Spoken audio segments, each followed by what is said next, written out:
Good morning, beloved church.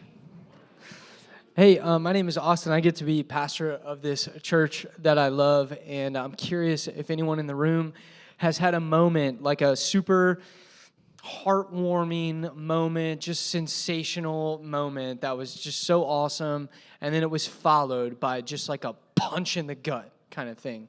Have you had one of these moments? You don't really know what I'm talking about, so let me explain. I'm talking about the kind of thing where, you're just thinking about your first job, where you get your first job, and then you get that first paycheck, and you're just like, oh, this is so incredible, my first paycheck, And you open it up, and you're like, this is such a heartwarming moment. And then you look at the pay stub, and you see how much money gets taken out for taxes, right? Just poof, punch in the gut. New parents in the room, maybe, if you're a parent, you can relate to this, the heartwarming moment of your parent, wow, your kid just like waddling for the first time, they start walking and you're like, oh, this is amazing. My 9-month-old just started crawling yesterday, so such a good time. Yeah, oh, yeah. And then they like lose their balance and like smash their head on the corner of a coffee table, and you realize like, oh, our house isn't baby-proofed, punch in the gut kind of moment, right?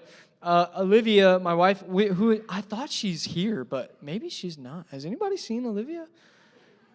Okay, well, hopefully she's all right. I have not seen her. Anyways, we were looking for our first house in anybody looking for a first house right now? Okay, a couple of people. Last service, nobody, okay? 5 years ago, we were looking for our first house in 2021, and it was a better time to buy then than it is now because interest rates were like below the floor, but it was also like a flooded market, and so it was really kind of tough for us.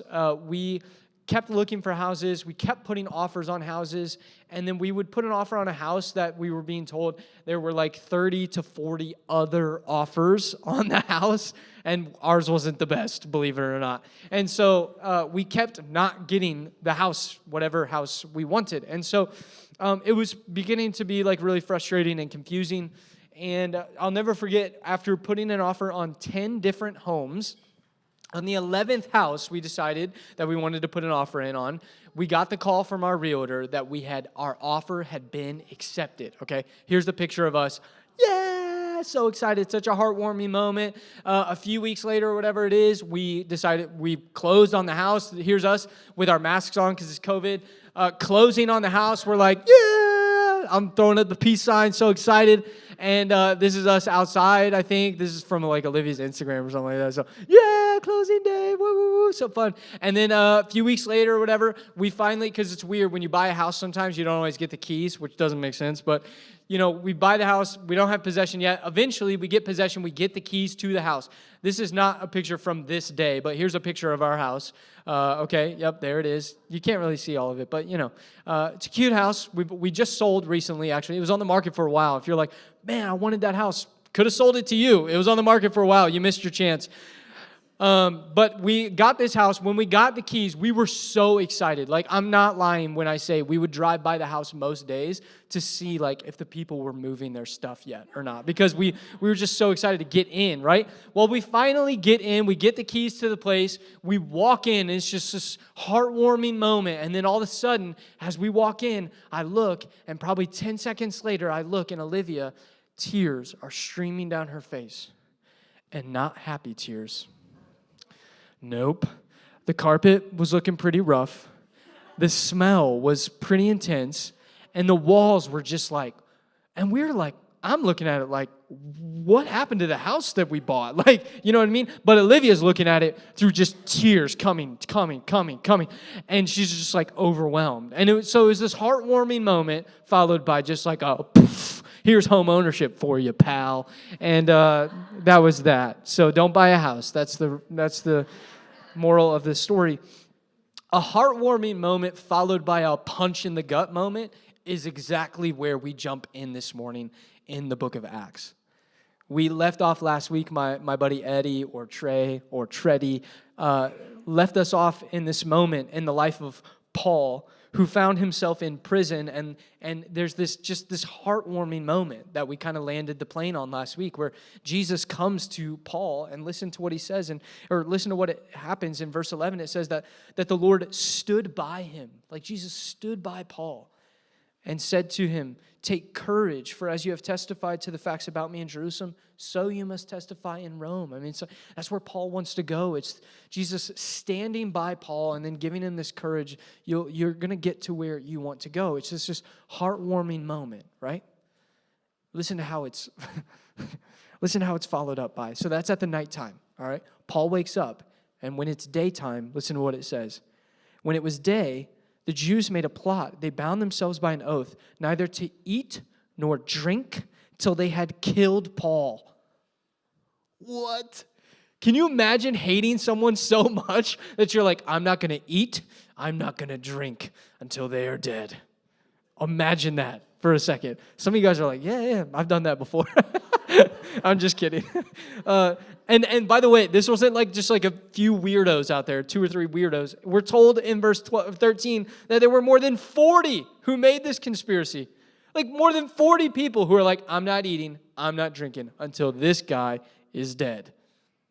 Crazy. Talk about a punch in the gut moment, right? Jesus is like, I'm standing by you, buddy. And then there's these 40 people that are like, we're not eating and we're not drinking until you're dead. Punch in the gut. So anyways, luckily, Paul, the people who are in charge of Paul's imprisonment, they're like, hey, there's this group of dudes who they're saying they're not going to eat or drink till he's dead, so we should probably get him out of here. They take him to Caesarea, and Paul is now under sort of the governance of a governor called Felix. And we're told that from that moment to where we're going to jump in this morning in the book of Acts in chapter 26, we know that 2 years goes by. We know that there's a governor called Felix who hears Paul's case and is kind of like, I'm not going to do anything. And then Festus, another governor who kind of hears his case and he's like, I'm not going to really do anything. Hey, there she is. Hey, Olivia. I told a story about you, and I didn't know where you were. I'm glad you're here.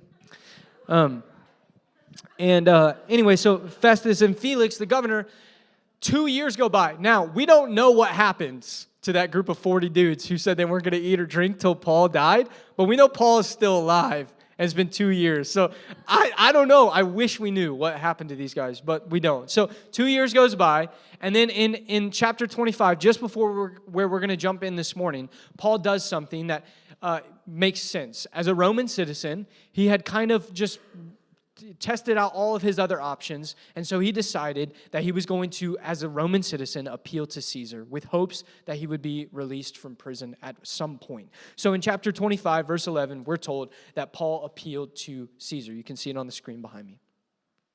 And so he has appealed to Caesar. He's got Felix, he's got Festus. He's waiting in prison in Caesarea, and while he is waiting to be transferred to appeal to Caesar, this king, a king who was over the province that Paul was imprisoned in, his name was King Herod Agrippa, comes by. King Herod Agrippa is a Jew, and he agrees to help the governor and just hear Paul's case out to see if he can maybe kind of sort things through, save everyone some time, and deal with what's going on. And that's where we're going to jump in this morning in the book of Acts. We're about this far. Next week will be our last week in the book of Acts, believe it or not. We've been kind of moving through this book that's this far into your Bibles, and I'm going to start reading in chapter 26. Chapter is the big number, and verse is the small number. And I'm going to start reading this morning in verse 12 of chapter 26 of the book of Acts, where Paul is going to deliver what will be his final sort of defense speech while being imprisoned. Paul has delivered many of these. This will be his last one, and it's where we're going to sit in this morning. Paul is going to recount some events that we have read and heard about many, many, many times over the last few months. So because of that, I want to read from a different translation that will sound a little different. And I was in Discover Beloved during service, in between services, so I forgot to print it off, and I'm going to have to read it from the screen again. I'm sorry, everyone. But Acts chapter 26, I'm going to start reading in verse 12. Just before this, Paul has recounted and told something that we've heard him say many times, which is basically, I was a Jew of Jews. I was part of the Pharisee sect, and I was persecuting Christians when all of a sudden I had this moment with Jesus. And so as part of his defense, he stretches out his hand. He tells the king to wait patiently. In other words, he's like, this is going to take a while. And he recounts this conversion that he had. So let's read verse 12, starting in Acts 26. It says this. Paul says this to King Herod Agrippa. He says, listen, King Herod, one of these journeys that I was on my way to Damascus, and I had the authority and commission of the chief priests.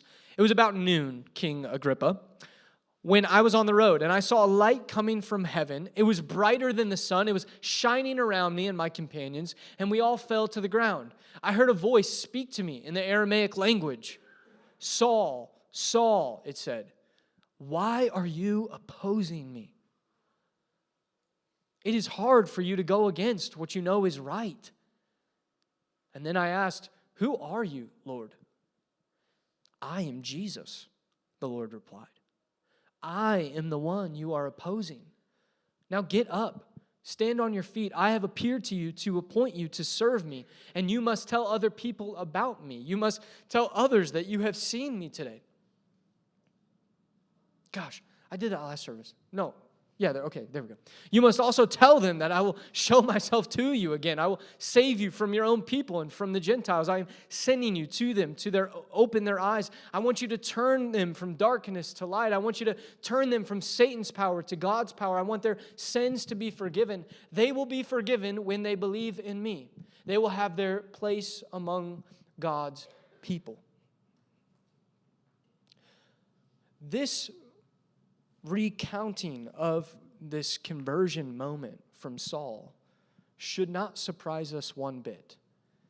This is a moment that over and over and over again Saul has brought up, sometimes directly and then sometimes indirectly, referencing this moment where Jesus appeared to Saul and said, Saul, Saul, why are you opposing me? Why are you persecuting me? And we talked about this at the beginning of January when we kicked off this portion of our series through the book of Acts, that the temptation can be to look at this moment with Jesus and with Saul and to know that, well, this guy Saul, his name is Paul, and he's going to plant a bunch of churches. He's going to write a bunch of letters that are going to be in the New Testament. And we can jump to some conclusions about what Jesus is actually inviting and instructing Paul to do in that very moment. And so we clarified, actually, that when Jesus appears to Saul in this moment that Paul and Saul is now recounting here in Acts 26, that in Acts chapter 9, verse 6, the initial call, the initial invitation, the initial instruction to Saul from Jesus was to the guy who had been giving orders. Jesus said, now it's time for you to take some orders. Rise and enter the city. And it was first and foremost a call to obedience.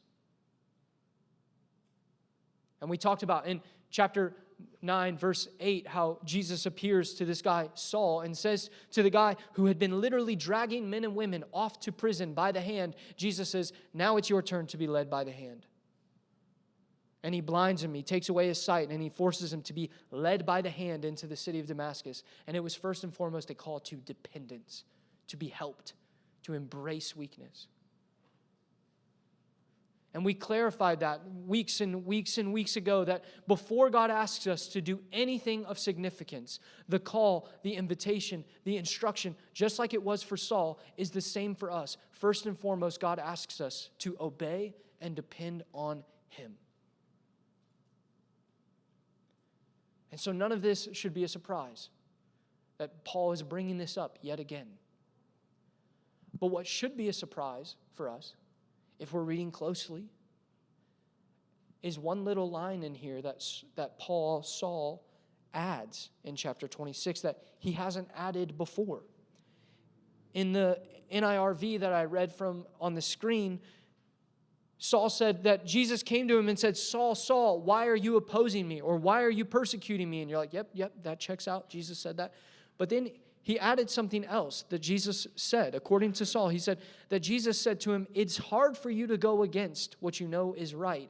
The ESV in my Bible translates it much closer to the original language, that Saul, Saul, why are you persecuting me? And then listen to this. It is hard for you to kick against the goads. Anybody else like, dude, what are goads? I'm wondering the same thing. Did you know a goad?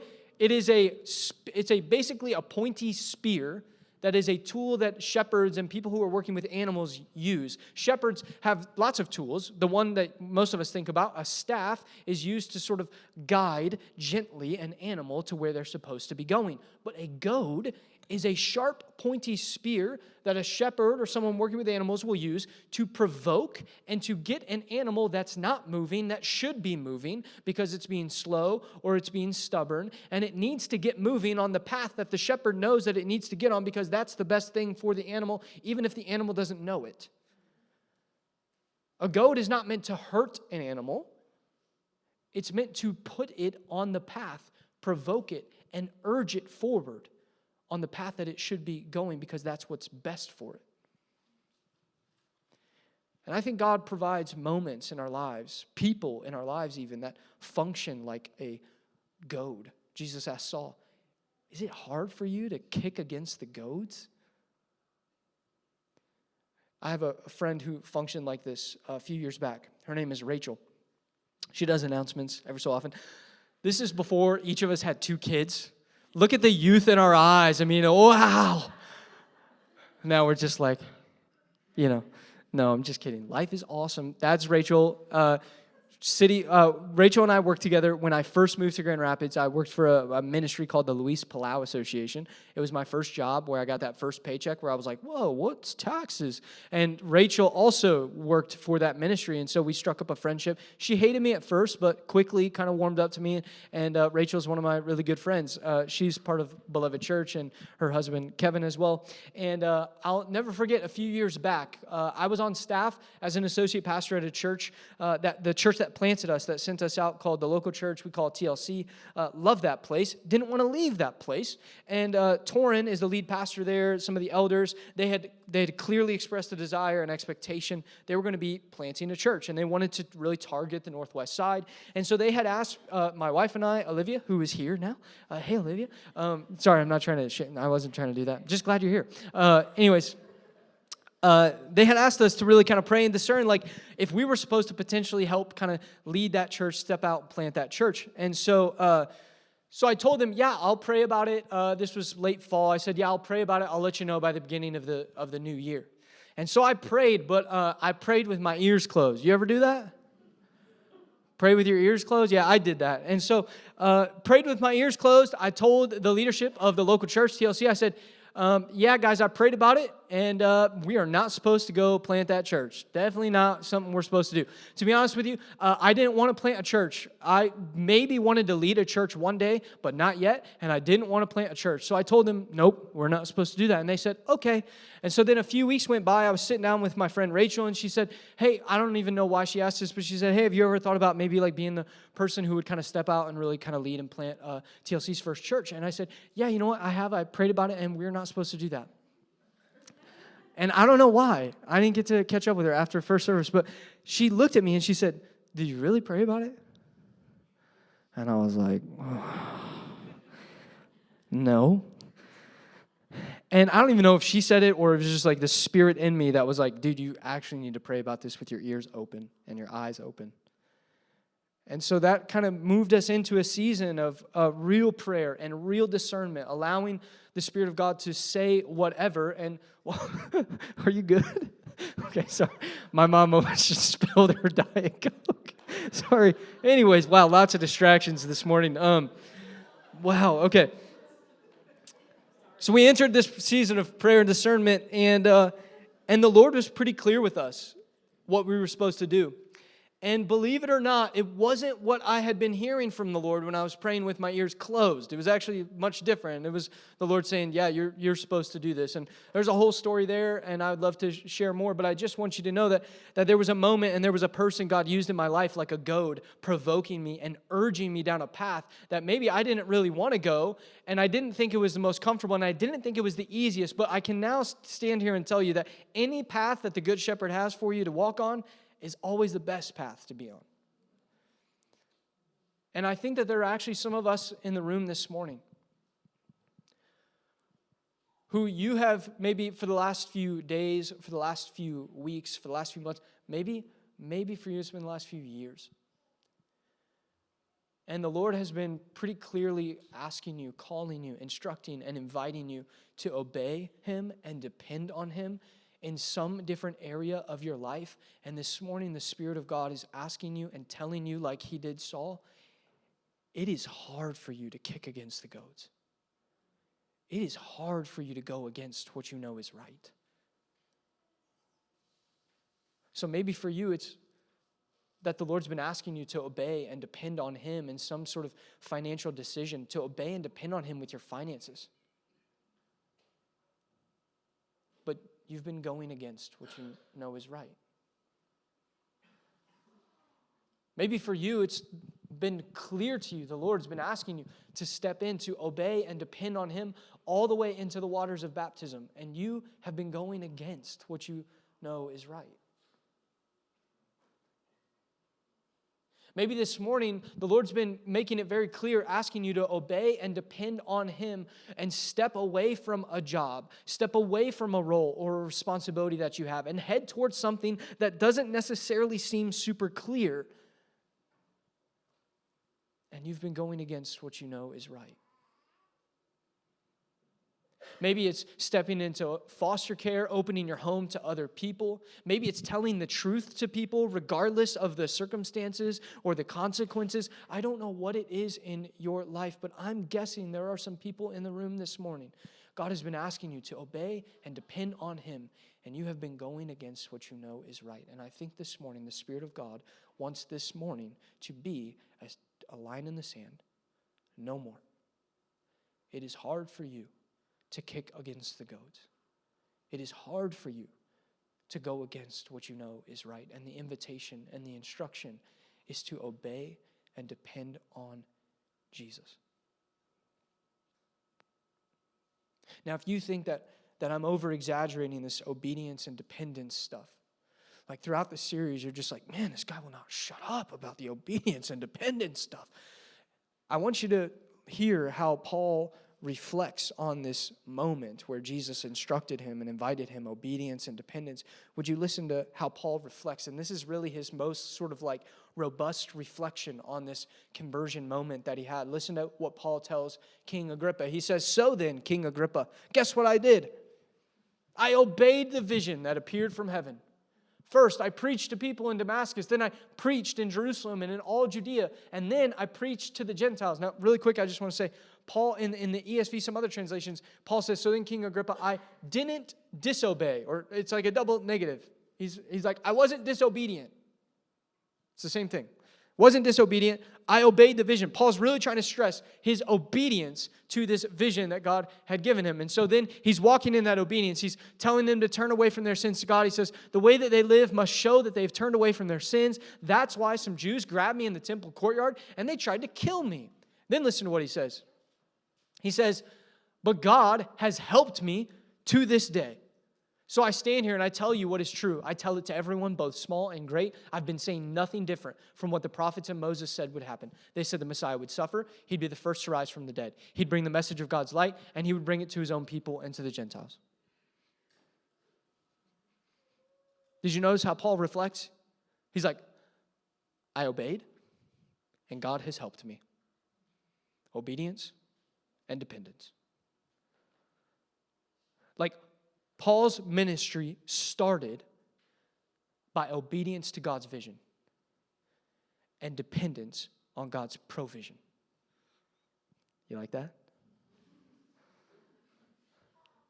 Paul's ministry started with obedience to God's vision and dependence on God's provision, and it was sustained, it continued, it multiplied, and it spread by obedience to God's vision and dependence on God's provision.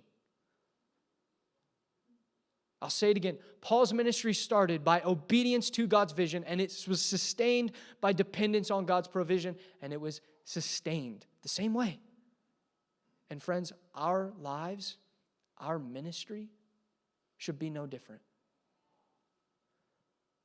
Our lives should be lived in such a way that everything starts with obedience to God's vision and dependence on God's provision.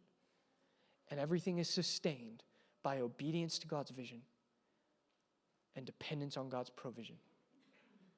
In fact, if anything in our lives, and if anything in any ministry we're engaged in, if anything is started or sustained by anything else other than obedience to Jesus and dependence on Jesus, do you know what it will amount to? Jesus told us in John 15. He said, apart from me, you can do nothing. So guess what happens if you start and you try and sustain something not being obedient to Jesus and not being dependent on Jesus? Nothing.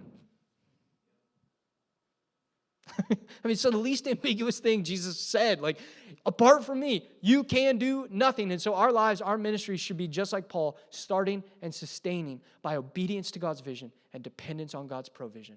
And when we do that, when we step in and we partner with God to open people's eyes, to turn them from darkness to light, to turn them from Satan's power to God's power, to receive forgiveness, to be embraced by the family of God. When we do that, just like Eddie or Trey said last week, we will be rejected from the world, but never our Lord. That when we walk in obedience, when we walk in dependence, when we partner with God to open eyes, to turn people from darkness to light, receive forgiveness, be embraced by the family of God, we will be rejected from our world, but never from our Lord. And if you're like Paul, that rejection from the world usually resulted in being imprisoned. And it's here in his final imprisonment speech that I think what it, in many ways is a tension and a picture that sort of just reaches a fever pitch that I have to address this morning as we're winding down this series, and this is the last chance that I'll get to do it. It's a picture that's been offered before, but like I said, I think it's at a fever pitch this morning in chapter 26, because to me, it's a picture about power, and it's a picture about freedom. Because ultimately, who we are obedient to and who we depend on, I think ultimately comes down to where and who we believe we have true power and we have true freedom in. And you have this moment. You have King Herod Agrippa standing here. And King Herod Agrippa, I mean, he's part of a family dynasty. He was raised in Rome. He has been given political power. He's a king of a province in the Roman Empire. He's been given religious power. He is overseeing the temple in Jerusalem. Like, this guy has power.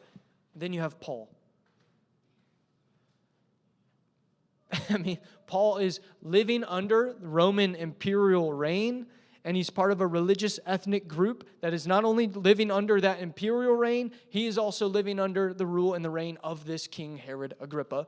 And the religious ethnic group that he's a part of have themselves turned against him and imprisoned him 3 or 4 times. And so you look at these two people, Herod Agrippa and Paul, and you ask yourself, who really has the power? Right away, you'd go, yeah, King Herod Agrippa. He's got the power. But what if that's power defined by the world's eyes and not God's eyes? What if you look at the life of Paul? What if you read some of the words and things that he wrote and said? You might start to wonder, like, wait a second. Is this Paul guy who's been in prison for 2 years, is he the one with the true power? So for a second, I want you to imagine that you're just an early follower of Jesus in a church in Corinth or Philippi or Galatia or somewhere else where Paul has been writing letters. And I want you to imagine for a second you're like in a church service and somebody stands up and they're like, hey, we got this letter from Paul. And they're going to read these words from this guy, Paul. And I'm going to sit with you and kind of imagine this. Sarah, can I sit here? Thank you. Here's this.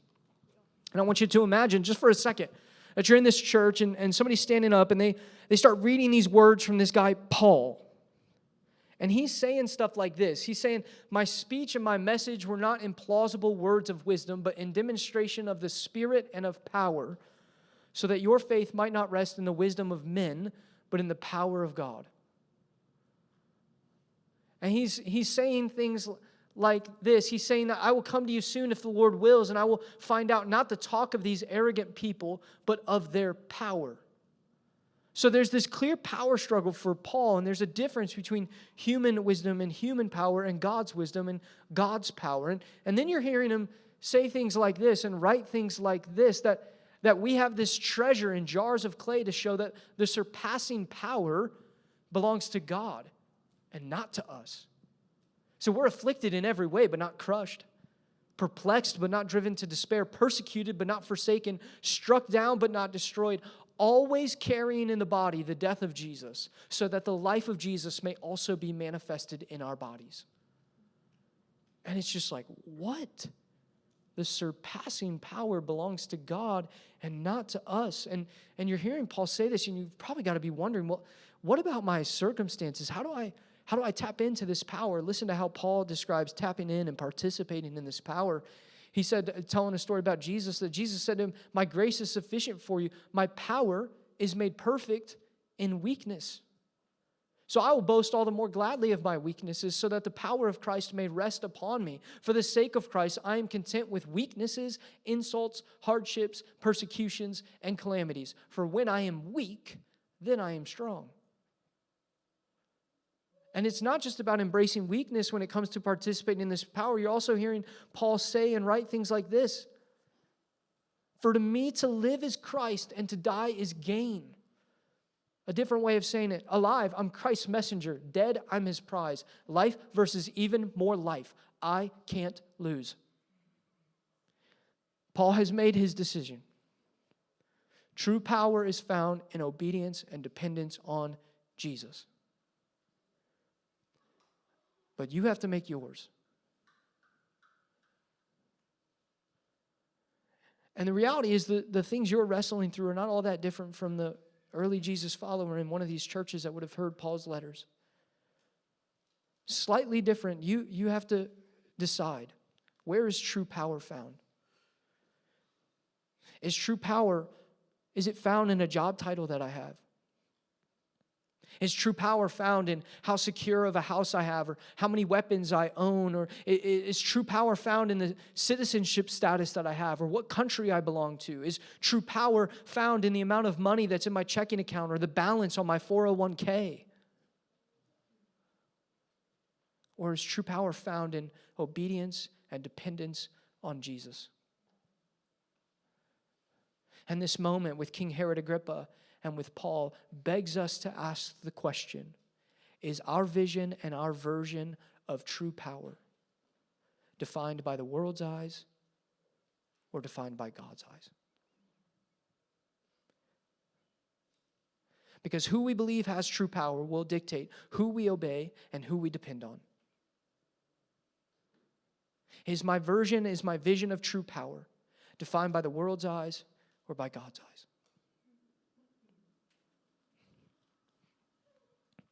But that's not the only question this moment asks us to consider. Because it's not just about power. I think when it comes to obedience and dependence, it's also about freedom. And so we have this moment in Acts with King Herod Agrippa and with Paul. And if you look at these two guys and you say to yourself, well, who's free? You look at King Herod Agrippa and you're looking at a king who has the resources to go wherever and whenever he wants. And then Paul. He's been imprisoned now for the third, fourth time probably. He's been bound in chains for the last 2 years. Can't go wherever he wants, whenever he wants. And you'd answer the question, who is truly free? You'd probably say, well, King Herod Agrippa. But again, what if that's true freedom defined by the world's eyes and not God's eyes? What if you looked at the life of Paul? What if you considered some of the things that he wrote, some of the things that he said, and you started to wonder, wait, is Paul the one who is truly free? So again, I want you to imagine you're an early Jesus follower in a church in Corinth or Philippi or Galatia. And I want you to imagine somebody gets this letter from this pastor named Paul, and he's reading, or he's writing things, and he's saying things like this. I want you to imagine Paul's in prison, and listen to what he says. He says, I want you to know, brothers, what has happened to me has served to advance the gospel. He's okay with his imprisonment. He's free from the fact that he's in prison, but that's not all. He's saying things like this, for am I now seeking the approval of man or of God? Am I trying to please man? If I were still trying to please man, I would not be a servant of Christ. Paul's free from the approval of others. But that's not all. We already heard what he said to the church in Philippi. He said, to me to live is Christ and to die is gain. If I'm to live in the flesh, that means fruitful labor for me, which I shall choose, yet which I shall choose, I cannot tell. I'm hard pressed between the two. My desire is to depart and be with Christ, for that is far better. Paul's free from the fear of death. And where does he get this freedom from? Listen to what he writes to the church in Rome. He says that there's now, therefore, now no condemnation for those who are in Christ Jesus. For the law of the Spirit of life has set you free in Christ Jesus from the law of sin and the law of death. For Paul, it all is located in this Jesus. And what's it for? Well, he describes it pretty clearly. What's this freedom for? Imagine you're a church and you're just a follower of Jesus in a church in Galatia, and he says this about this freedom. Listen to what he says. For you were called to freedom, brothers. Only do not use your freedom as an opportunity for the flesh, but through love serve one another. That's what freedom's for. So Paul seems to have made his decision. Where does true freedom come from? True freedom is found in obedience and dependence on Jesus. But you still have to make your decision. Where is true freedom found? Is it found in a job title that you have? Is it found in how nice of a house you have, how secure that house is? Is it found in what weapons you're allowed to own? Is it found in what citizenship status that you have or what country you belong to? Is it found in how much money you have in your checking account or your balance on your 401k? Or is true freedom found in obedience to and dependence on Jesus?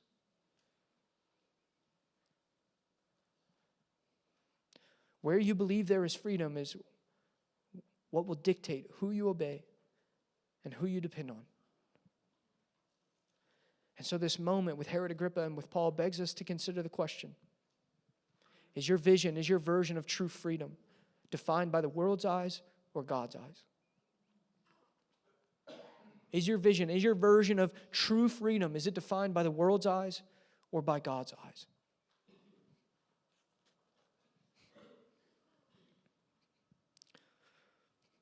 I believe true freedom and true power is found in obedience to and dependence on Jesus. It's found in his life, in his death, in his resurrection. And the more that we obey him and the more that we depend on him, the more we experience that true power and that true freedom, and the more that we want others to experience nothing less. So friends, I hope as we kind of begin to wind down this series in the book of Acts, I hope and pray that we would be a church of people who are chasing after Jesus, obeying him and depending on him, and as a result of that, experiencing true power and true freedom that's only available through his life, death, and resurrection, and that we would be just so intent on turning to others so that they might experience the same thing, helping others fall in love with Jesus. So I want to kind of land the plane this morning in a very similar way to how we took the plane off a few months ago in January. And I want everyone, I'm going to ask everyone to respond one or the other this morning to, and you discerning which one you need to step deeper into and which one you are in deeper need of this morning. I'm going to give you the chance here in a second in prayer with eyes closed to raise your hand to decide and to discern. Am I in need of stepping into deeper obedience to God's voice and to God's vision? Discerning, even being filled with a desire to obey God's voice and God's vision? Or am I in need of stepping deeper into dependence on God's provision and embracing the currency of the kingdom that is inability and weakness and leaning into dependence on God for the provision to the voice and the vision he's already given?